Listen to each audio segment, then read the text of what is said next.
मेरा नाम दीपा है और कुछ महीने पहले तक मैंने कभी नहीं सोचा था कि मुझे निखिल के साथ एक छोटा सा देश का घर विरासत में मिलेगा। खेत जो मेरे ससुर की मृत्यु के बाद उनके लिए बना रहा, परिवार के लिए एक विशेष स्थान था, लेकिन मेरे लिए यह सिर्फ एक देहाती और पुराना घर था, यादों से भरा था जिसे मैं मुश्किल से जानता था। निखिल के उस जगह के लिए बड़े सपने थे। वह उस जगह को हमारे परिवार के लिए एक आरामदायक शरण में बदलना चाहते थे। मैं स्वीकार करता हूँ कि मुझे जगह को एक नया जीवन देने का विचार पसंद आया, लेकिन मेरी सास उसकी शांत अभिव्यक्ति के साथ हमेशा यह स्पष्ट कर दिया कि वह सब कुछ रखना पसंद करती है जैसा कि वह था, जैसे कि फर्नीचर का प्रत्येक टुकड़ा, दीवार पर प्रत्येक दाग पति का एक छोटा सा टुकड़ा था जिसे वह अभी भी करीब चाहती थी। कार्यों की शुरुआत धैर्य की परीक्षा थी। मुझे पता था कि निखिल मुझे निर्णय लेने की स्वतंत्रता देना चाहता था,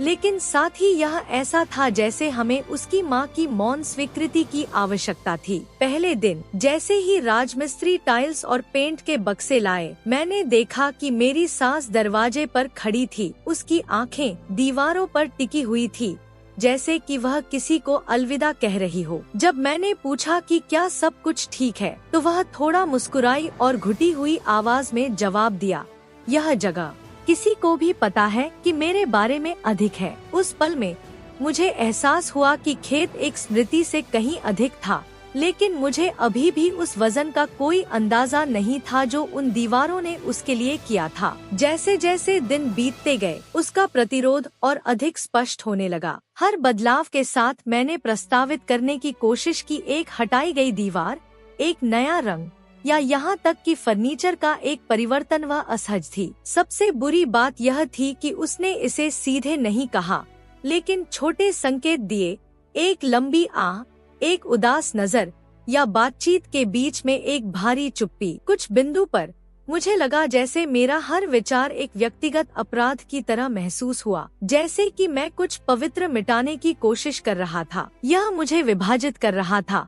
मैं उस जगह को अपना बनाना चाहती थी, लेकिन साथ ही मैं उसके पति की याद का अनादर नहीं करना चाहती थी। एक दिन आवेग के एक पल में मैंने उससे बात करने का फैसला किया। वह नहीं चाहता था कि वह मौन संघर्ष जारी रहे। हम खेत की बालकनी पर बैठ गए, जबकि सूरज पहाड़ियों के पीछे डूब गया। मैंने हिम्मत जुटाई और सीधे तौर पर पूछा कि वह उस घर के हर विवरण से इतनी जुड़ी हुई क्यों थी। वह कुछ क्षणों के लिए चुप थी, क्षितिज को देख रही थी, जैसे कि वह अतीत में एक जवाब की तलाश में थी। फिर पहले से कहीं ज्यादा नरम आवाज में उसने मुझे कुछ ऐसा बताना शुरू किया जिसकी मैंने कभी कल्पना भी नहीं की थी। उसने कहा कि यह वह जगह थी जहाँ उसने और मेरे ससुर ने एक कठिन समय के बाद शरण ली थी, एक रहस्य जिसे उसने वर्षों तक रखा था और उस क्षण तक ऐसा लगता था कि ताला और चाबी के नीचे था। उसने कहा कि कई साल पहले, अभी भी नवविवाहित, उन्हें एक महान नुकसान का सामना करना पड़ा। उसने और मेरे ससुर ने अपना पहला बच्चा खो दिया था, एक बच्चा जो इसे 1 महीने का नहीं बना पाया था। उसके लिए वह पल इतना विनाशकारी था कि उसने सोचा कि वह फिर कभी वही व्यक्ति नहीं होगी। मेरे ससुर उसके दर्द और अपने आप को ठीक करने की कोशिश कर रहे थे। उसे उस जगह पर ले जाने का फैसला किया, एक अलग जगह जहां वे उन सभी को चुभती आँखों और सवालों से दूर कर सकते थे जिन्हें वे कभी नहीं जानते कि कैसे जवाब देना है। उन्होंने वहां महीनों बिताए, अकेले, एक दूसरे की देखभाल करते हुए, दर्दनाक लेकिन आवश्यक तरीके से आगे बढ़ना सीखा। उसके लिए उस घर की हर दीवार, हर कोने में न केवल एक प्यारे पति की स्मृति थी, बल्कि एक साझा शोक की जगह भी थी, एक दर्द जो केवल उन दोनों को पता था। मैं अवाक था। यह ऐसा था जैसे एक पर्दा उठा दिया गया था, उस घर की एक परत को प्रकट करते हुए जिसकी मैंने कभी कल्पना भी नहीं की थी। इसने मुझे इस तरह से मारा कि मुझे भी उम्मीद नहीं थी। अब मैं जो भी बदलाव करना चाहता था, वह उस जगह का प्रतिनिधित्व करने की तुलना में महत्वहीन लग रहा था। खेत को कुछ नया बनाने की मेरी इच्छा को उसके और मेरे ससुर ने जो अनुभव किया था, उसके लिए गहरे सम्मान से बदल दिया गया था। मुझे एहसास हुआ कि यह सिर्फ स्वाद या वरीयता का मामला नहीं था,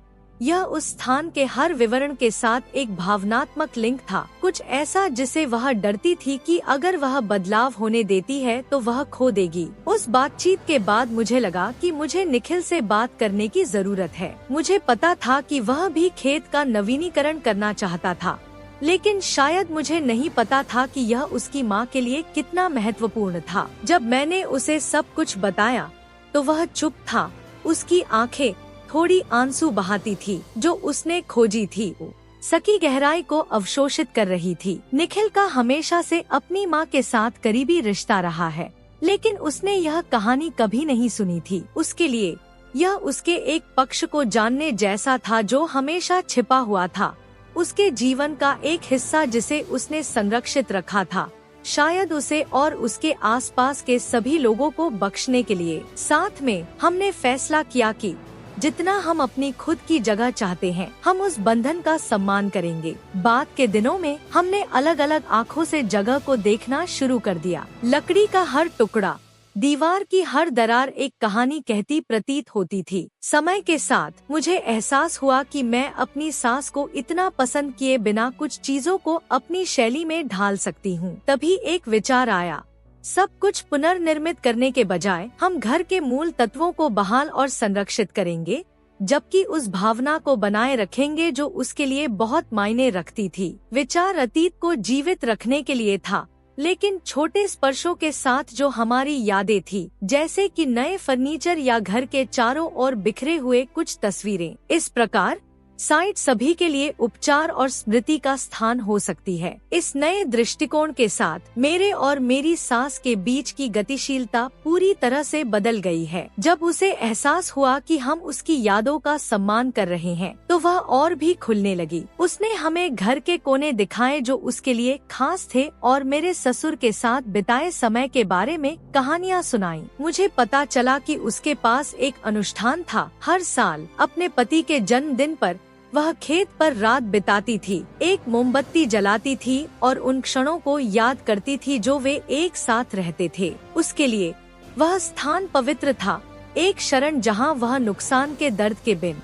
अतीत से जुड़ सकती थी। यह सुनकर मुझे लगा कि मैं खुद को बदल रही हूँ, अपनी सास के साथ और किसी तरह से उस परिवार के इतिहास के साथ एक गहरा बंधन बना रही हूँ। जब हमने घर में छोटे अनुकूलन समाप्त किए तो परिणाम मेरे द्वारा कल्पना किए गए किसी भी नवीनीकरण से बेहतर था। खेत में अभी भी वह आत्मा थी जिसे वह संजोती थी, लेकिन अब यह हमारी छोटी छोटी यादें भी लाता है, जैसे कि बगीचे में लगाए गए फूल और एक लकड़ी की बेंच जिसे निखिल ने अपने हाथों से बनाया था। पहली बार जब मेरी सास ने परिणाम देखा तो उसकी आंखें चमक उठी। वह भावुक हो गई, यह कहते हुए कि यह ऐसा था जैसे खेत का पुनर्जन्म हुआ था, एक नए स्पर्श के साथ। लेकिन वह और उसके पति कौन थे, इसका सार खोए बिना। उस पल में मुझे एहसास हुआ कि हमने वह संतुलन हासिल कर लिया है जिसकी हम सभी को जरूरत थी। एक घर जिसने एक कहानी बताई,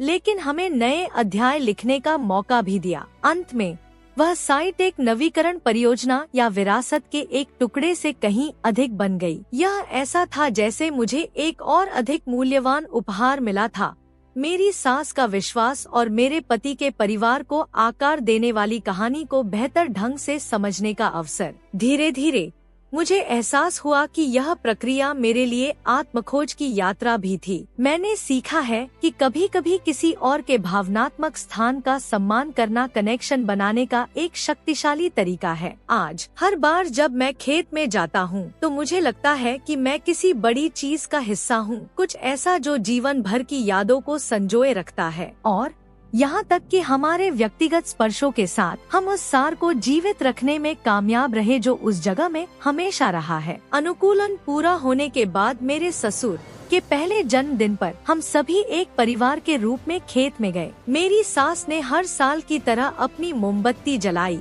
लेकिन इस बार वह अकेली नहीं थी। हम सब उसकी तरफ से थे, मौन में उस पल को साझा करना और एक साथ उसकी यादों का सम्मान करना। निखिल और मैंने गले लगाया जबकि उसने मोमबत्ती को पकड़ लिया और आकाश की ओर देखा। यह एक शांत शाम थी, शांति और कृतज्ञता की भावना से भरी। वहाँ मुझे समझ में आया कि हमारा घर केवल दीवारों या सजावट से नहीं बना है। यह उन यादों और बंधनों के साथ बनाया गया है जिन्हें हम जीवन भर विकसित करते हैं। और उस जगह में अब हम सभी के पास हमारे इतिहास का एक टुकड़ा था। मैं उस रात पूरे दिल से चला गया, यह महसूस करते हुए कि हमें एक अनमोल संतुलन मिल गया है। खेत न केवल अतीत की यादों की शरण स्थली था, बल्कि नई यादों के लिए एक घर भी था, जिसे हम सभी एक परिवार के रूप में बनाना जारी रखेंगे। जब भी मैं वहाँ होता हूँ, मुझे एक विशेष संबंध महसूस होता है, जैसे कि मैं उन कहानियों को सुन सकता हूँ जो पुरानी हैं और जो अभी तक नहीं आई हैं। घर अब एकता का प्रतीक है, जो रहा है उसके प्रति सम्मान का, और जो अभी भी होगा उसके लिए आशा का। आज मैं अपनी सास को अलग अलग आँखों से देखती हूँ, जो कुछ भी उसने पार किया और उस प्यार के लिए जो उसने हमेशा अपने पति के लिए संरक्षित किया। और सबसे बढ़कर मुझे लगता है कि अब मैं भी इस इतिहास का हिस्सा हूँ, हर विवरण का सम्मान कर रहा हूँ और मेरे साथ प्यार और सम्मान के सबक ले जा रहा हूँ जो मैंने इस यात्रा पर सीखा था। अगर आपको यह कहानी पसंद आई और यादों को संजोकर रखने और नई कहानियों के निर्माण के महत्व में विश्वास करते हैं, तो हमारे चैनल को सब्सक्राइब करें, लाइक और शेयर करें, ताकि अन्य लोग भी प्रेरित हो सकें। आखिरकार प्रत्येक कहानी को बताया और याद किया जाना चाहिए, जैसे प्रत्येक घर में हमारी आत्मा का एक छोटा सा टुकड़ा होता है।